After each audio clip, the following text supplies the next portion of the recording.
आणि मला खंडणीसाठी मागणी केली की तुमचा अर्ज मंजूर करायचा असेल तर आम्ही सांगतो तसं वागा. परंतु मी गरीब शेतकरी आहे, माझ्याकडे कुठलेही पैसे यांना देण्यासाठी नाही आहे. मी सांगितलं मला नियमानं रस्ता लागतो, मला नियमाने जिथून असेल तिथून रस्ता द्या. नमस्कार, मी विवेक चौधरी, मुंबई आउटलुकचा प्रतिनिधी. सिल्लोड तहसील कार्यालयाच्या बाहेरून आपण काही शेतकऱ्यांच्या अडचणी आहे त्या जाणून घेऊया. बऱ्याच दिवसापासून प्रशांत कडुबा धनवट यांची रस्त्याची समस्या असून त्यावरती वारंवार तहसील कार्यालयाला येऊन सुद्धा, अधिकाऱ्यांची भेट घेऊन सुद्धा त्यांच्या प्रश्नावरती मार्ग निघत नाहीये. तरी त्यांनी या कार्यालयामध्ये बऱ्याच वेळेस अर्ज पत्र सगळे देऊन सुद्धा त्यावरती तोडगा निघत नाहीये. त्यांना फक्त आश्वासन दिलं जातं.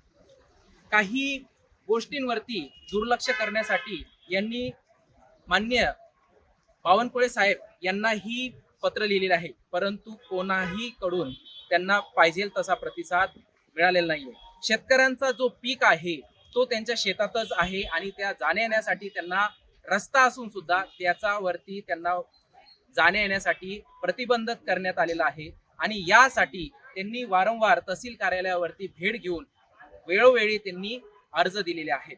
तर प्रशांत कडुबा धनवट यांचं काय म्हणणं आहे हे गोळेगाववरून आहे आणि त्यांची काय समस्या आहे आपण प्रत्यक्षात जाणून घेऊया. सरकारी काम आणि 9 महिने थांब अशा पद्धतीचं तहसील सिल्लोड कार्यालयाचं कार्य चालू आहे.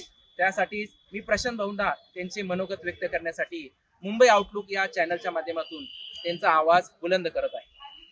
नमस्कार सर्वांना, मी प्रशांत धनवट, राहणार गोळेगाव. गट नंबर 171 मध्ये माझी जमीन आहे. मी 2023 मध्ये तहसील कार्यालय या ठिकाणी नवीन रस्त्यासाठी मागणी केली होती. माझा अर्ज हा 2 वर्ष स्थळ पाहणी, हिअरिंग सर्व गोष्टी चालल्या आणि मागच्या वर्षी 2025 मध्ये जानेवारीमध्येच मला तहसील कार्यालयाकडून काही अधिकाऱ्यांनी भेट घेतली माझी आणि मला खंडणीसाठी मागणी केली की तुमचा अर्ज मंजूर करायचा असेल तर आम्ही सांगतो तसं वागा. परंतु मी गरीब शेतकरी आहे, माझ्याकडे कुठलेही पैसे यांना देण्यासाठी नाही आहे. मी सांगितलं मला नियमानं रस्ता लागतो, मला नियमाने जिथून असेल तिथून रस्ता द्या. असं सांगितल्यानंतर त्यांनी माझा अर्ज नामंजूर करून तुम्ही पर्यायी रस्त्याची मागणी करावी असा आदेश पारित केला. त्यानंतर मी 25/8/2025 रोजी पुन्हा नव्याने अर्ज केला आणि पर्यायी रस्ता या शासनाला मी मागितला. त्यानंतर वारंवार मी तहसील कार्यालय या ठिकाणी येऊन 2 महिने मी प्रत्यक्षात भेटीगाठी घेतल्या, परंतु माझ्या भेटीगाठीने यांना काही फरक पडला नाही. यांनी माझं लक्षच वेधलं नाही.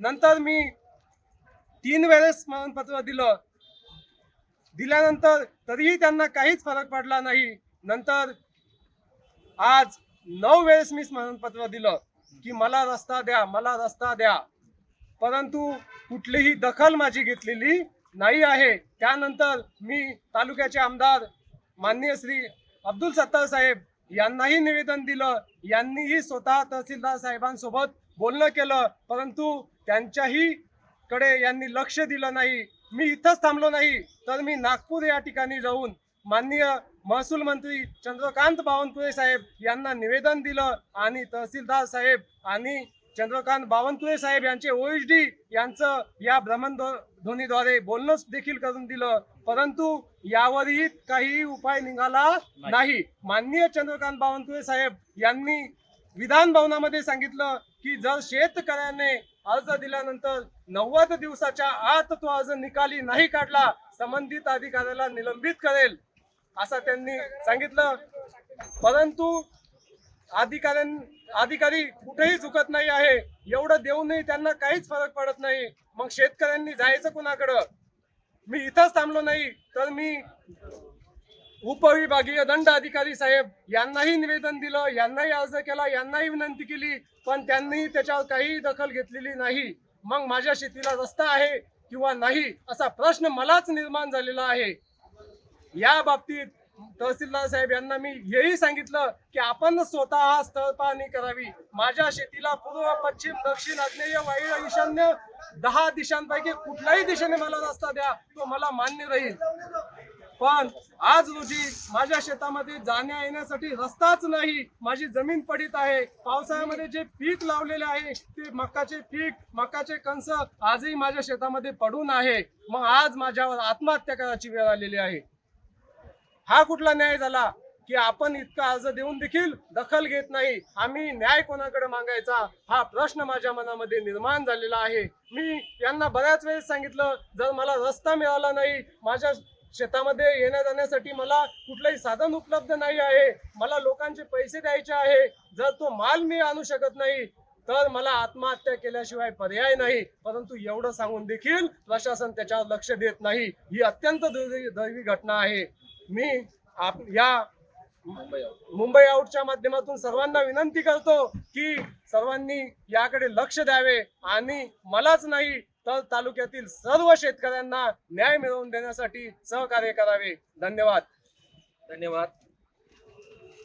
ह्या शेतकऱ्यांचे जे काही व्यथा आहेत, ह्या मुंबई आउटलुक या चॅनलच्या माध्यमातून आपण प्रत्येकाच्या व्यथा मांडण्याचा प्रयत्न करत आहोत.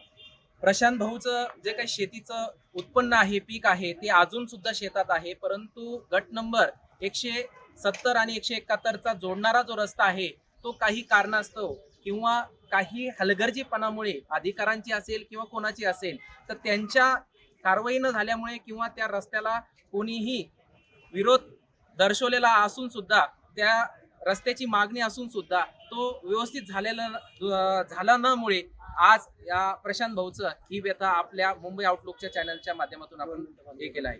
तरी पण अजून काही प्रश्न आहेत, जसं प्रशांत भाऊंनी ते सांगावे. माननीय चंद्रकांत बावनकुळे साहेब यांनी शासन आपल्या दारी या योजनेअंतर्गत गावामध्ये छत्रपती शिवाजी महाराज शिबिर आयोजित केलं होतं. त्या शिबिरामध्ये देखील आम्ही खूप शेतकऱ्यांनी अर्ज दिला होता की या ठिकाणी तरी आपला निकाल लागेल, या गावातील पंच लोकांच्या साक्षीने माझ्या शेताला रस्ता मिळेल.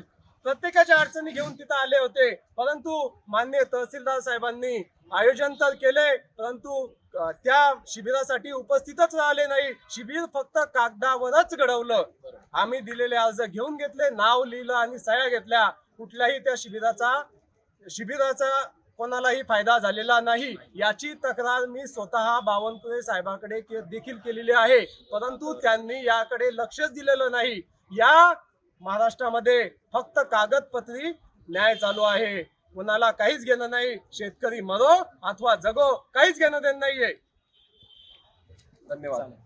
धन्यवाद प्रशांत भाऊ. तुम्ही जी तुमची व्यथा मुंबई आउटलुक या चॅनलच्या माध्यमातून तुम्ही मांडण्याचा प्रयत्न केला आहे. आम्हीही मुख्यमंत्री साहेब तसेच महसूल मंत्री माननीय चंद्रकांत बावनकुळे साहेब यांच्यापर्यंत पोहोचवण्याचा प्रयत्न करू. आणि हे माध्यम आहे, मीडिया हा चौथा आधार स्तंभ मानला जातो, तर त्या माध्यमातून गरीब, होतकरू, शेतकरी आणि आपल्यासारखे प्रशांत भाऊ कडुबा, धनवट यांच्यासारखे तरुण जे पिढी आहे, येणारी देशाला घडवणारी आहे, तर यांचेच जर समजा समस्या सरकार व्यवस्थित सॉल्व्ह नाही करू शकत असेल, मांडू नाही शकत असेल, त्या शेतकऱ्यांना न्याय मिळवून देऊ शकत नसेल, असे कितीतरी प्रशांत धनवट सारखे कितीतरी शेतकरी आहेत ते त्यांना न्याय मिळवून देऊ शकत नाही. तर हा चॅनलच्या माध्यमातून प्रशांत भाऊ सरकारला हा प्रश्न विचारत आहे.